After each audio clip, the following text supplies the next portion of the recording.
गुरुदेव भगवान की जय। हम सभी के प्राणाधार सतस्वरूप स्वामी देवीदयाल जी भगवान जी के श्री चरण कमलों में हम सभी का साष्टांग दंडवत प्रणाम स्वीकार हो। आइए प्रभु जी की कृपा करुणा आशीर्वाद से सत्संग आरंभ करते हैं। आरंभ से पहले प्रभु चरणों में यही विनती है, ये प्रभु सत्संग में जो बुलवाएंगे ज्ञान देंगे, प्रभु कृपा कर आप जी देंगे। ऐसी दया करना, ऐसी सामर्थ्य देना, ऐसी शक्ति देना, आपके दिए हुए ज्ञान को हम अच्छी तरह उन्हीं के अनुसार अपना जीवन को चलाते हुए हम सभी बच्चे आपकी कृपा और प्रसन्नता का पात्र बने। इसी प्रार्थना के साथ आप जी के चरणों में बारंबार प्रणाम। गुरुदेव भगवान की जय। आज के सत्संग में महाराज जी जो हमें ज्ञान देना चाहते हैं, बहुत ही अनमोल ज्ञान है। वो है आत्मा से परमात्मा की ओर। हम दिन रात कहते हैं परमात्मा है, भगवान है, ईश्वर है, क्योंकि हम सभी लोग गुरुमुख है। गुरु ने हमारे अंदर एक संस्कार डाल दिया कि भगवान है, और गुरु ने हमारे अंदर ईश्वर तत्व के प्रति एक विश्वास पैदा कर दी, क्योंकि हमारे जीवन में गुरु के चरणों में शरण लेने के बाद हमारे जीवन में जो भी घटना घटित हुई, हर पल हमने केवल गुरुदेव को पुकारा और हम उस कष्ट से मुक्त हुए। गुरुदेव ने जब हमें नामदान दिया, नामदान देते हुए भी गुरुदेव ने यही संस्कार हमें दिया कि श्वासों में, प्राणों में ईश्वर के, अपने इष्ट के पवित्र नाम का जाप करो। श्वास भरते हुए ये धारणा करो कि परमात्मा की दिव्य शक्तियां आपके अंदर प्रवेश कर रही, और जब श्वास को अंदर रोको तब ये धारणा करो भगवान की दिव्य शक्तियां आपके रोम रोम में समा गई। श्वास छोड़ते हुए ये धारणा करो कि आप की जो दिव्य शक्ति वो परमात्मा के विशाल स्वरूप में लीन हो रही है, यानी कि परमात्मा का अपने अंदर आना, उसकी शक्ति का पूरे रोम रोम में उसका विस्तार होना और अपने आप को परमात्मा के दिव्य स्वरूप में अभेद पाना, इसी का नाम योग है। गुरुदेव ये जो रहस्यपूर्ण ज्ञान शिष्य को नामदान देते हुए समझाते हैं और अपनी कृपा से शिष्य के अंदर दैविक शक्तियां भी डाल देते हैं, और गुरुदेव शिष्य के ऊपर पड़े अज्ञानता के आवरण को साफ कर देते हैं, अपनी शक्ति से साफ करते हैं, शिष्य के अंतःकरण को शुद्ध कर देते हैं, निर्मल कर देते हैं। तभी वो शिष्य शुद्ध अंतःकरण और निर्मल मन से अपने सत्स्वरूप आनंद स्वरूप के दर्शन करने में वो सक्षम हो जाता है। परंतु संसार को देखो, संसार के एंगल से देखो कि संसार में परमात्मा है या नहीं है, उसके ऊपर बहुत मतभेद है। जो नास्तिक लोग हैं, जो गुरुमुख नहीं है, जो भगवान की भक्ति नहीं करते, जो सोचते हैं खाओ पियो मौज करो, ये जिंदगी तो भगवान ने मौज करने के लिए दी है, प्रभु का नाम ही नहीं लेते, ऐसे लोग कहते हैं कि भगवान तो है ही नहीं। वो कहते हैं भगवान न संसार में है न इंसान के अंदर।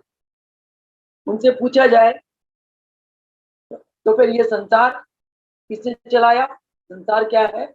वो कहते हैं ये संसार एक प्रकृति है, एक प्रकृति का स्वभाव है। अंग्रेजी में इसको नेचर ऑफ गॉड कहते हैं। कुदरत है, ये कुदरत ही ईश्वर है, और इस संसार को कुदरत ही चलाती है। और कुछ मत लोग ये कहते हैं कि भगवान तो घट में, हृदय में भगवान का वास है ही नहीं, भगवान कैलाश के ऊपर है, या 7 लोक के ऊपर है, आकाश में है, भगवान कहीं और है। भगवान न हृदय में है और न संसार में है। उनसे जब पूछा जाता है ये सृष्टि की रचना कैसे हुई, किसने करी, वो कहते हैं अणु परमाणु के संयोग से सृष्टि की रचना हुई। इस प्रकार समाज संसार कहता है कि भगवान के ऊपर बहुत ही प्रश्न नास्तिक लोग करते हैं। उनका ये कहना कि संसार में अगर भगवान होते तो संसार में इतनी विषमता क्यों फैलती, कहीं बाढ़ है तो कहीं अकाल मृत्यु है, कहीं अन्न है तो कहीं अन्न से भूखे हैं लोग, कहीं घमासान बारिश है तो कहीं बिल्कुल सूखा है। लोग ऐसे ऐसे तरह तरह के प्रश्न करते हैं, परंतु महाराज जी फरमाते हैं ये ऐसे लोग प्रश्न करते हैं जो संशय आत्मा है। उनसे ये पूछा जाए अगर भगवान इस संसार में नहीं है तो ये रंग बिरंगे फूल कहाँ से आ गए, फूलों की खुशबू कहाँ से आ गई, इतनी सुंदर सुंदर पक्षियां कहाँ से आ गई, ये नदी कौन बहा रहा है, ये पवन कौन चला रहा है, ये पौधे कैसे उग रहे हैं, और ये अन्न धरती से अन्न कैसे निकल रहे हैं। अगर भगवान ना हो तो जो आस्तिक लोग हैं वो ये कहते हैं कि परमात्मा है, और जो नास्तिक लोग हैं जो कुछ करने को तैयार नहीं है, कुछ करना ही नहीं चाहते क्योंकि आलसी है, प्रमादी है, और ऐसे लोग भगवान के ऊपर तरह तरह के संशय पैदा करते हैं और संसार में संशय फैलाते हैं। हम और आप बहुत धन है, गुरुमुख है, जिन्हें गुरु ने एक ईश्वर तत्व के बारे में, एक ईश्वर की शक्ति के बारे में हमें एहसास कराया, अभी भी कराते हैं, हर पल एहसास कराते हैं कि परमात्मा है। क्योंकि जब हमारे जीवन में दुख आता, कष्ट आता है, हम अंतरात्मा से उस पर ब्रह्म पर पराशक्ति को पुकारते हैं और हम देखते हैं वो शक्ति सुनती है। जब हम अंतरात्मा से उसको पुकारते हैं, शक्ति सुनती है और हमारा दुख का निवारण हो जाता है। हमारे सभी भक्तों के जीवन में इतनी घटनाएं हैं क्योंकि हम उस परम परमेश्वर की शक्ति को अपने गुरु के अंदर देखते हैं। गुरु एक ऐसे महान पावर है जो शिष्य के एकदम नजदीक है, शिष्य के अंग संग है, हर पल है। माता पिता, भाई बहन, बंधु बांधव सब साथ छोड़ देंगे तो गुरु कभी साथ नहीं छोड़ते। गुरु जीवात्मा के साथ चलते हैं, भगवान के द्वार तक जीवात्मा को लेके जाते हैं। इसीलिए प्रत्येक मानव का गुरु सबसे परम मित्र है, परम साथी है। और महाराज जी क्या फरमाते हैं कि संसार में ऐसे भी देश है, जापान जैसे, जहाँ जमीन है ही नहीं, उपजाऊ नहीं है, फिर भी वहां के लोग आराधना करते भगवान को, भगवान की पूजा करते और आराधना करके वो पुरुषार्थ करके वह अन्न उगाते हैं। इसलिए अगर हम जीवन में पुरुषार्थ कर ले तो संसार में कोई भी चीज असंभव नहीं है। ये जो विषमता की बात है ये तो एक प्रकृति का नियम है। जैसे सूरज के चारों तरफ पृथ्वी घूमती है तो पृथ्वी का जो हिस्सा सूरज की गर्मी के नजदीक आता है वहां गर्मी ज्यादा हो जाती है, जो हिस्सा सूरज की गर्मी से दूर है वह ठंडक हो जाती है। ये तो प्रकृति का नियम है। लोग अपने अनभिज्ञता के कारण कहते हैं कि परमात्मा है नहीं, तो सदगुरुदेव फरमाते हैं ऐसे मानव केवल अज्ञानी है जो परमात्मा को नहीं मानते हैं या परमात्मा के बारे में तरह तरह के भ्रांति फैलाते हैं। हमारे गुरुदेव क्या फैलाते हैं कि परमात्मा बात के बारे में हमें कभी भी चर्चा नहीं करना चाहिए। भगवान हरे को अपनी उपस्थिति की अनुभूति नहीं देता है, इसलिए भगवान सामने खड़े होते, ज्ञानी जन पहचान जाते हैं ये भगवान है, अज्ञानी जन उनके बारे में संशय कर लेते हैं। रामलाल प्रभु जी को देखो, भगवान राम को देखो, कृष्ण को देखो, कितनों ने उनको भगवान माना। जिसकी ऊपर कहते हैं वो एक है ना कि तो जाने जिस देहू जना है, जिस देहू को भगवान जना देते हैं, भगवान को वही जान सकता है। रामरती, रामरती, रामाबाई, हरिहरानंद, गोपालानंद, मुनकेश्वर भगवान इतने समर्पित हुए क्योंकि रामलाल प्रभु जी ने उन्हें दिव्य दृष्टि दे दी। दिव्य दृष्टि से इन आत्माओं ने रामलाल प्रभु जी के दिव्य स्वरूप को अनुभूत किया। भगवान के दिव्य स्वरूप को हम इन इंद्रियों के साथ अनुभूत नहीं कर सकते। भगवान की दिव्य स्वरूप को अनुभूत करने के लिए हमें दिव्य दृष्टि चाहिए। हमारा जो चेतना है ये पिंड देश से हटकर ब्रह्म देश में ले जाना होगा। जब हम ध्यान में बैठते हैं, ध्यान में क्या होता है, हमारी चेतना पहले तो पिंड देह में होती है, शरीर में, प्राणों में, फिर पिंड देश से जब हम उठकर आज्ञा चक्र में ध्यान लगाते हैं, आज्ञा चक्र में मन एकदम एकाग्रित हो जाता है, कंसंट्रेट हो जाता है। आज्ञा चक्र में मन एकाग्रित होकर आपकी चेतना शक्ति ब्रह्म देश में पहुंच जाती है। ब्रह्मांड में जब आपकी चेतना शक्ति पहुंच जाती है, वहां आपको बहुत प्रकाश के दर्शन होते हैं। वो प्रकाश किसका प्रकाश है? वो आपके सतगुरु भगवान के दिव्य स्वरूप का प्रकाश है। ये प्रकाश मेरे को दर्शन नहीं होते। जिन आत्माओं के मन में शंका का मैल पड़ा हुआ है, अविद्या का मैल पड़ा हुआ है, उन आत्माओं को ऐसे प्रकाश के दर्शन नहीं होते। जिनका हृदय गुरु की कृपा से शुद्ध है, अंतःकरण शुद्ध है, मन निर्मल है, वो एकदम आज्ञा चक्र में अपने वृत्तियों को केंद्रित करते हुए पिंड देख से ब्रह्मांड में पहुंच जाते। ब्रह्मांड में उनकी चित्त की वृत्तियों में इतना आकर्षण होता है, इतना प्रकाश होता है कि उनको वो उस प्रकाश के दर्शन होने लगते हैं। उस समय उनका चित्त ब्रह्म के साथ एक हो जाता है। जैसे दो लोहा है, दो लोहे का हम जब घर्षण करते हैं उसमें चिंगारियां निकलती है। पानी के वेग को कल परसों से बता रहे थे प्रभु जी, पानी के वेग को जब रोक देते हैं वहां से बिजली उत्पन्न होती है। बांध, बड़े बड़े भांकरा बांध, कई बांध लगे हुए, उन बांध से बिजली निकलती है। मतलब जब शक्ति एकाग्रित हो जाती है, करंट निकलता है, वो बिजली फिर पूरे देश में उसकी सप्लाई होती है। उसी प्रकार जब मन आपके मनोवृत्तियां एकाग्रित हो जाती है, उसके अंदर बहुत करंट पैदा होता है। करंट का कैसा प्रकार? तो करंट आपको प्रकाश के रूप में देखना है। आपके मन के ऊपर जो जन्मों के अज्ञानता का मैल का आवरण होता है, वो आवरण साफ हो जाता है।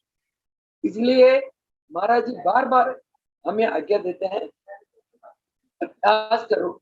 यह अभ्यास एक जन्म से इंसान अभ्यास में तुरंत सफलता नहीं पाता, जन्म लग जाते हैं। पर महाराज जी फरमाते हैं कि हर जन्म में आप थोड़ा थोड़ा करके अभ्यास करो। अभ्यास करते करते आप एक दिन मंजिल तक पहुंच जाओगे। ये महाराज जी का फरमान है। तो महाराज जी फरमाते हैं कि हम हमारे अंतःकरण में एक महान दिव्य शक्ति है जो प्रकट रूप से हमारे अंदर विराजमान है, और प्रकट रूप से वो शक्ति कार्य करती है। और वो शक्ति, इसलिए उस शक्ति के बारे में अगर हम संशय करते हैं कि वो शक्ति नहीं है, अगर ऐसा मानते हैं, ये हमारी बुद्धिवाद है, यानी कि हमारी बुद्धि में कमी है।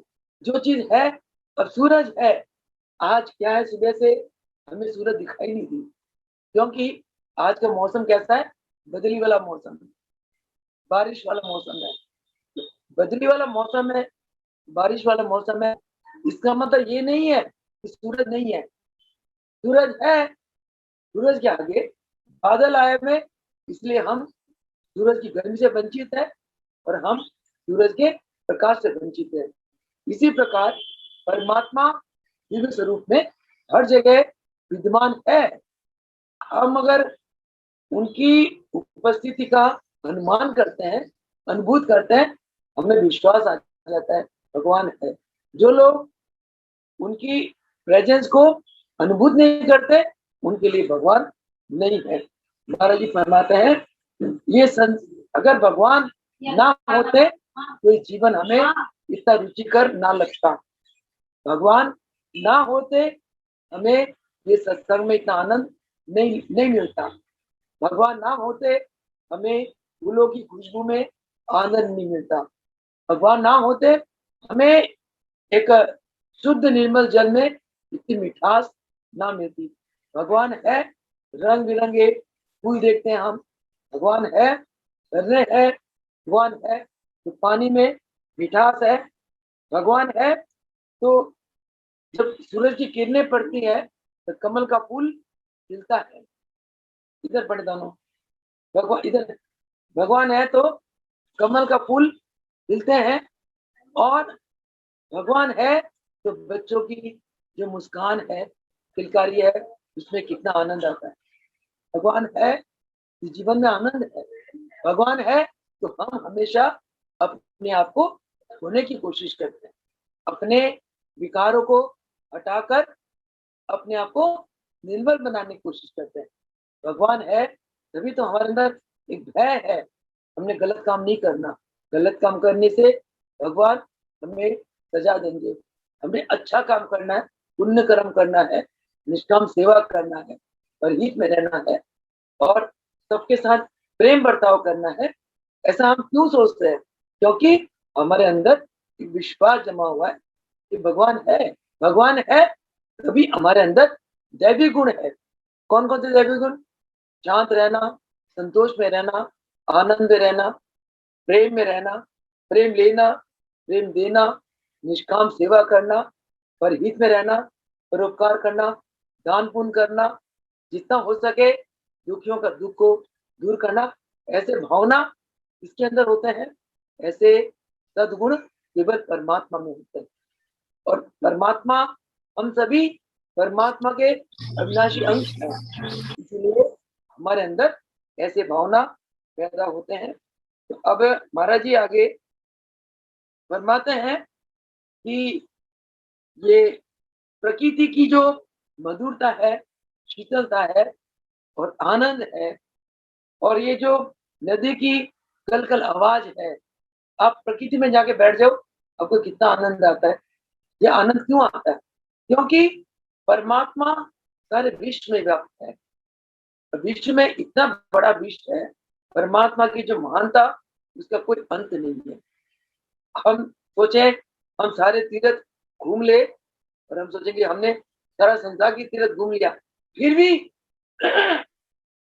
संपूर्ण तीर्थ घूमना हमारे बस की है ही नहीं। फिर भी काफी तीर्थ रह जाते हैं। हम सोचते हैं भगवान के इतने सारे मंदिर है, सारे संसार में खूब सारे मंदिर के दर्शन कर ले, फिर भी कोई ना कोई रह जाता है।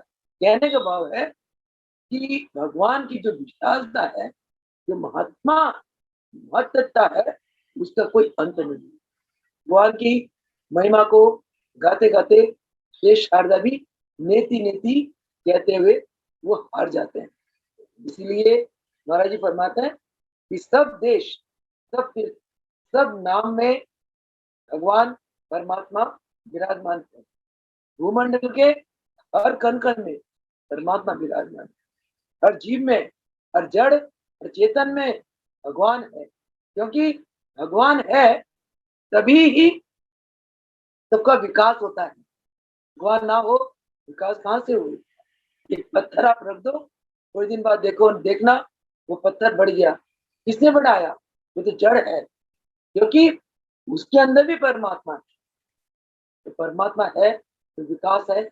एक बच्चा नन्हा सा पैदा होता है, धीरे धीरे बालपन में आता है, नौजवान में आता है, वृद्ध हो जाता है। कौन बढ़ाता है? परमात्मा है तभी जड़ और चेतन दोनों का विकास होता है। तो प्रभु जी फरमाते हैं कि जीव जो आत्मा है, जो ब्रह्म परमात्मा है, उसका अविनाशी अंश है। ये कटु सत्य बात है। तो आप कोई भी बीज बो दो, जैसे बड़ के पेड़ का बीज बो दो, उनमें से क्या पैदा होगा? बड़ का पेड़ ही पैदा होगा। उस पेड़ में से और बीज निकलेंगे, उन बीजों को बो दो और बड़ के पेड़ निकलेंगे। यानी कि जैसा बीज होता है वैसा ही पौधा होता है। तो हमारे बीज कौन है? हमारा आधार कौन है? हमारा आधार परमात्मा। परमात्मा ने इस आत्मा को जन्म दिया। इसका मतलब जो परमात्मा में विद्यमान है, इस आत्मा में सभी कुछ विद्यमान है। सारे गुण, सारे शक्तियां विद्यमान है, परंतु हम उस शक्ति को पहचान नहीं पा रहे, इसीलिए हम भटकते हैं। जिस प्रकार हिरनी क्या करती है?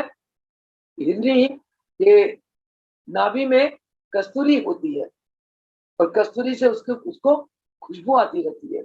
पर हिरनी सोचती है कि खुशबू कहाँ से आती है, कौन से जंगल के कौन से घास फूस में ये खुशबू है। तो सुबह से शाम तक बेचारी दौड़ती रहती है, भागती रहती है, घास फूस को ढूंढती है, कस्तूरी की खुशबू कहाँ से आती है। परंतु हिरनी को समझ ही नहीं है, अनभिज्ञता के कारण सारा जीवन खुशबू ढूंढने में ही अपना जीवन को गवा देती है, और एक दिन एक साल उसको हिरनी को डस लेता है। इसी प्रकार गुरुदेव फरमाते हैं प्रत्येक मानव के घट में अनंत ईश्वरीय शक्तियां विराजमान। कहते फिर दुख की बात है, अरे मानव तू इतना दुखी क्यों है, आतुर क्यों है? तेरे अंदर तो भगवान की और शक्तियां हैं, क्योंकि भगवान ने तेरे को अपना जैसा बनाया। परमात्मा ने जीव को अपने जैसे बनाया, इसीलिए 84 लाख योनियों में मनुष्य योनि सर्वोच्च योनि। अगर आपको आपकी आत्मा को मनुष्य योनि मिल गई, समझना आप बहुत भाग्यशाली हो। मनुष्य योनि पाकर अगर आपको पूर्ण सदगुरु मिल गए तो आप और भी भाग्यशाली। पूर्ण सदगुरु मिलके अगर आपको सत्संग मिल गया तो आप जैसे भागा वाला कोई है ही नहीं। मनुष्य चोले को पाना, सदगुरु को पाना, सत्संग को पाना, अगर तीनों चीज आपको मिल गई तो आप जैसा भाग्यशाली इस संसार में नहीं। तो आप बताओ, आप भक्तों, मेरे गुरु सदगुरु देवीदास भगवान जो भगवानों के भगवान है। भगवान किसको कहते हैं? जो भाग्य बनाने वाला। भगवान किसको कहते हैं? जो दुख में आपके साथ खड़े हैं, कष्ट में आपके साथ खड़े हैं। भगवान किसको कहते हैं? जो हमें दुख मुसीबत से तो निकालते ही निकालते हैं, जो हमारे अंदर अपनी पहचान करा देते हैं। भगवान किसको कहते हैं? जो हमारे अंदर ईश्वरीय, हमारे मन की मैल को धोकर हमारे अंदर ईश्वरीय गुणों को डाल देते हैं, उन्हीं को तो भगवान कहते हैं। भगवान कौन है? जो आप करोड़ों मील दूर खड़े हो, उन्हें पुकार रहे हो, आपकी पुकार सुनते हैं और आपके पास पहुंच जाते हैं। आपको महसूस होता है कि मेरे गुरु मेरे पास आ गए। नहीं तो आपकी पुकार सुन के गुरु किसी भी माध्यम से आपका कार्य पूर्ण कर देते हैं। हम सभी के जीवन में ऐसी कितनी अनेक घटनाएं हैं। राती में पढ़ रही थी, वो मेहता, पूनम मेहता का जो लड़का है, अभिषेक मेहता, आदित्य मेहता, जो डॉक्टर बना हुआ है, शायद उसकी शादी होने वाली है, पता नहीं हो गई है। उसके एक बार एक्सीडेंट हो गया था मोटर बाइक से, दोनों पैरों में सूजन आ गई थी। डॉक्टर ने कहा कि भाई ऑपरेशन होगा, एक टांग का तो ऑपरेशन हो गया। फिर ऑब्जर्वेशन में रखा गया, वो जो ऑपरेशन के बाद रिकवरी रूम में रखा गया, ऑब्जर्वेशन रखा। उसके बाद अगले दिन फिर उसको थिएटर में ले गए। पूनम मोरी बहुत घबरा गए, अभी तो एक टांग का ऑपरेशन होगा। दोबारा फिर ऑपरेशन थिएटर में ले गए तो दूसरी टांग के ऑपरेशन के लिए। जब ज्यादा घबराई पूनम, वो क्या देखती है, वेटिंग रूम में बैठी हुई थी और उसने देखा खिड़की के बाहर हाईवे में उसकी नजर पड़ी। उसने देखा खिड़की के बाहर हमारे भगवान देवधर महाराज जी खड़े हैं। नहीं, उसने पहले महाप्रभु रामलाल जी को देखा। रामलाल प्रभु जी का एक आकार की एक परछाई दिखाई दी। वो सोचती है, उसके बाद एक और स्वरूप आया। कहते मैं दूसरे स्वरूप को पहचान नहीं पाई। रामलाल प्रभु जी की स्वरूप को मुझे पूरा हो रहा था, महाप्रभु जी आ गए मेरे बच्चे की ऑपरेशन के लिए। वो सोचे कि ये मेरा भ्रम है या मैं सपना देख रही हूँ। इसी उधेड़ बुन में थी। उसके पहले उसने क्या करा, जब डॉक्टर ऑपरेशन में जा रहे थे, उसने प्रभु जी का चालीसा डॉक्टर को थाम दिया और एक हनुमान चालीसा दोनों दिया। कहते हैं डॉक्टर साहब आप ऑपरेशन के दौरान ये चालीसा अपने पास रखना। डॉक्टर ने जेब में डाल ली तो ठीक है, ऑपरेशन किया। देखो उसकी श्रद्धा, कहते ना श्रद्धा में ही सब कुछ है। श्रद्धा विश्वास में भगवान प्रकट हो जाते हैं। उसकी इतनी श्रद्धा विश्वास थी, उसने देखा प्रभु जी खिड़की के बाहर खड़े हैं। ये सोचते अंदर क्यों नहीं आ रहे, वहां कोई सपोर्ट भी नहीं है। काफी देर होता रहा, डॉक्टर बाहर आए। मुझे डॉक्टर को कहा डॉक्टर साहब देखो हमारे प्रभु जी बाहर खड़े और हमारे प्रभु जी ने ही बच्चे का ऑपरेशन किया। डॉक्टर ने कहा ऑपरेशन ठीक ठाक हो गया। उसके बाद उन्होंने दोनों चालीसा पूनम को वापिस कर दिया। वापिस करते ही वो दोनों स्वरूप अंतर ध्यान हो गए। कौन थे वो? महाप्रभु रामलाल जी और सदगुरु देवदयाल भगवान जिससे पूनम ने दीक्षा ली। तो गुरु ऐसे करते थे। कहा अमेरिका, कहा इंडिया, तो भगवान तो तो महाराज जी फरमाते हैं कि क्योंकि भगवान पूर्ण है, पूर्ण से ही जीव उत्पन्न होता है, तो जीव भी पूर्ण है। परंतु हम अपूर्ण होने की वजह से हमारी वृत्तियां संशय युक्त है, हमारी वृत्तियां उखड़ी हुई है और इसीलिए हम दुख पाते हैं।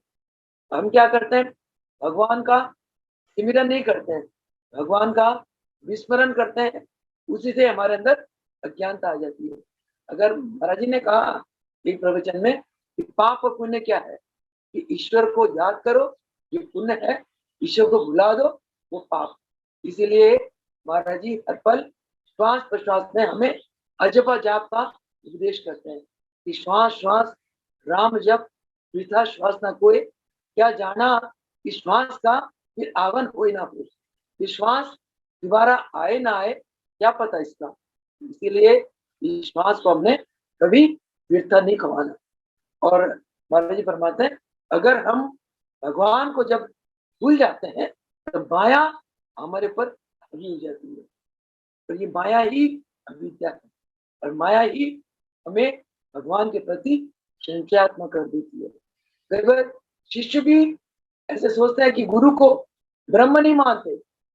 ये अविद्या के कारण भगत नारायण को नर मानते हैं और सदाशिव को जीव मानते हैं। जो मुक्त है उनको बंद मानते हैं।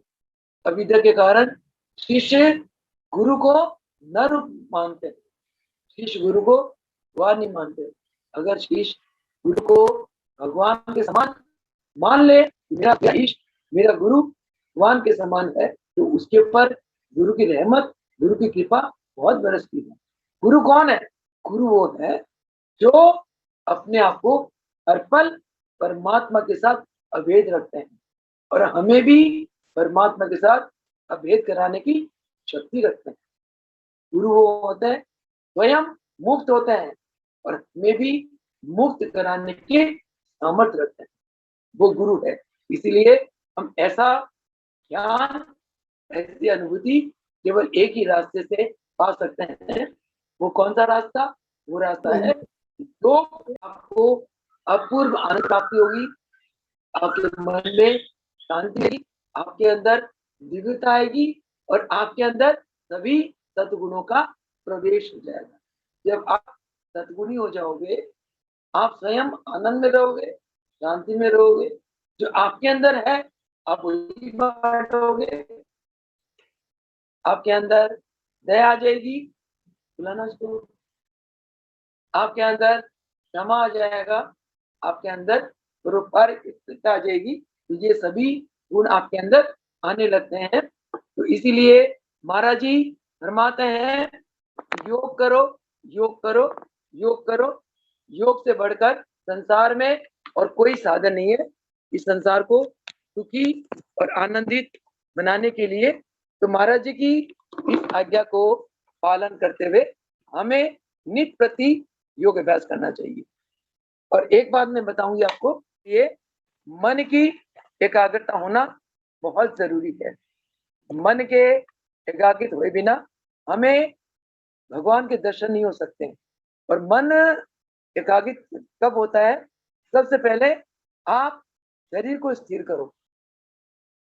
महाराज जी फरमाते हैं शरीर स्थिरः मनः स्थिरः। जब शरीर आपका स्थिर हो जाएगा, आपका मन अपने आप स्थिर हो जाएगा। इसीलिए सुबह नित्य प्रति कम से कम 1 घंटा आपको योग अभ्यास करना चाहिए।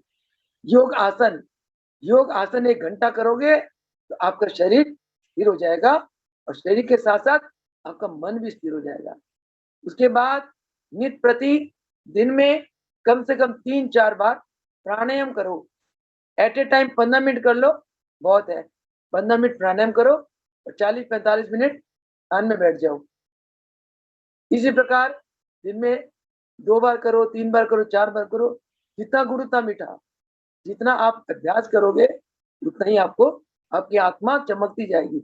महाराज जी फरमाते हैं कि प्राणायाम से आपके अंतःकरण शुद्ध होता है, आपके मन के विकार चले जाते हैं, आपके मन के मैल धुल जाते हैं। नहीं तो मन में तरह तरह के गलत गलत विचार आते रहते हैं। गलत विचारों से ये मन रोगी हो जाता है। मन जब रोगी होता है, आपका तन रोगी हो जाता है। इसीलिए मन को निरोगी बनाने के लिए महाराज जी फरमाते हैं क्या करो? प्राणायाम करो।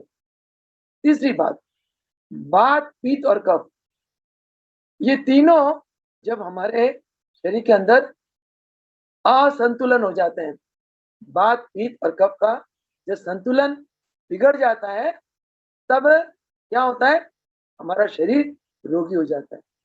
तो वात पित्त कफ तीनों का संतुलन बनाए रखने के लिए महाराज जी क्या फरमाते हैं कि नित्य प्रति रात को सोने के पहले जिनका हाई ब्लड प्रेशर है वो बादाम नमक डाले, और जिनका ब्लड प्रेशर हाई नहीं है वो नासिका द्वार में गाय का मेडिकेटेड किया हुआ घी डाले। और क्या करें?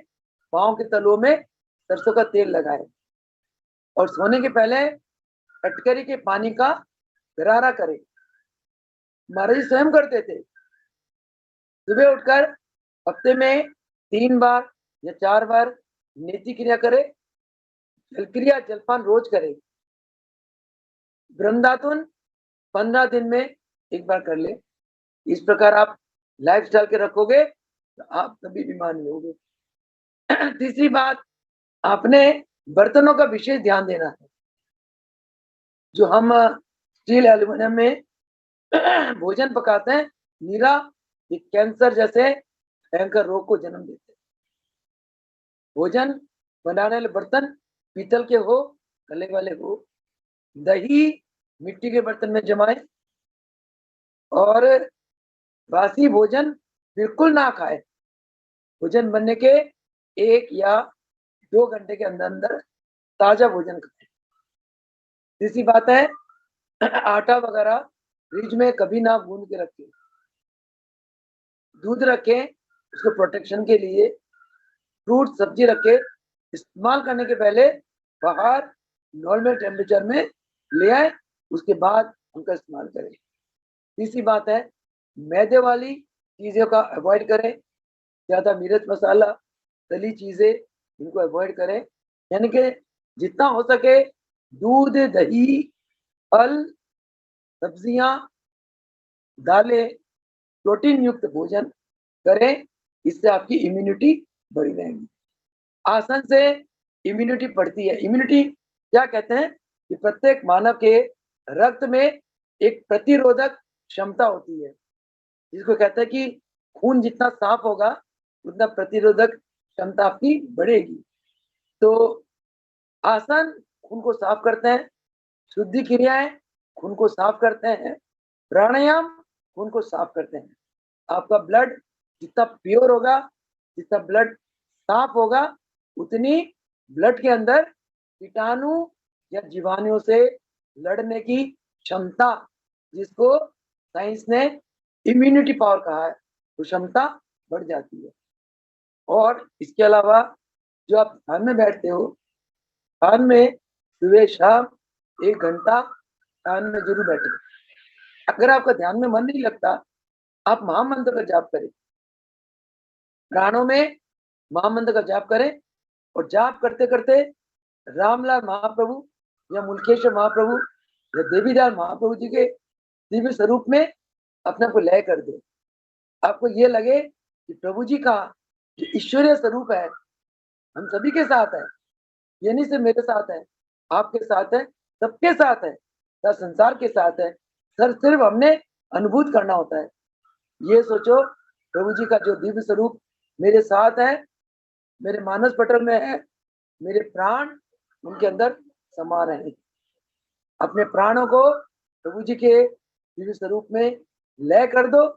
लय करते हुए प्राणों में जाप करो।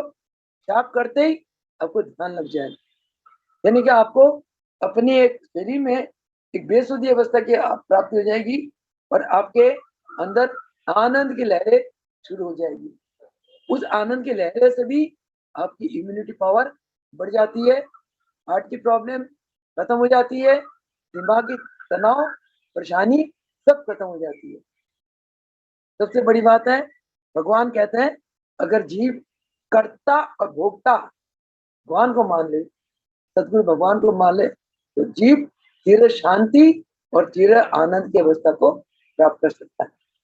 इतना कहते हुए आज अपनी वाणी को विराम देंगे और प्रभु जी के चरणों में प्रार्थना है, हे प्रभु अपने बच्चों पर ऐसी कृपा करना, हम नित्य प्रति सुबह शाम कम से कम 1 घंटा और ज्यादा से ज्यादा 3 घंटे ध्यान में बैठकर अपनी आत्मा का कल्याण करें और आप जी की कृपा और प्रसन्नता का पात्र बने। इसी के साथ आज की इस सत्संग को विराम दूंगी। हो सकुदेव भगवान की जय। महाप्रभु रामलाल जी की जय। भगवान की जय। योगेश्वर देवीलाल भगवान की जय।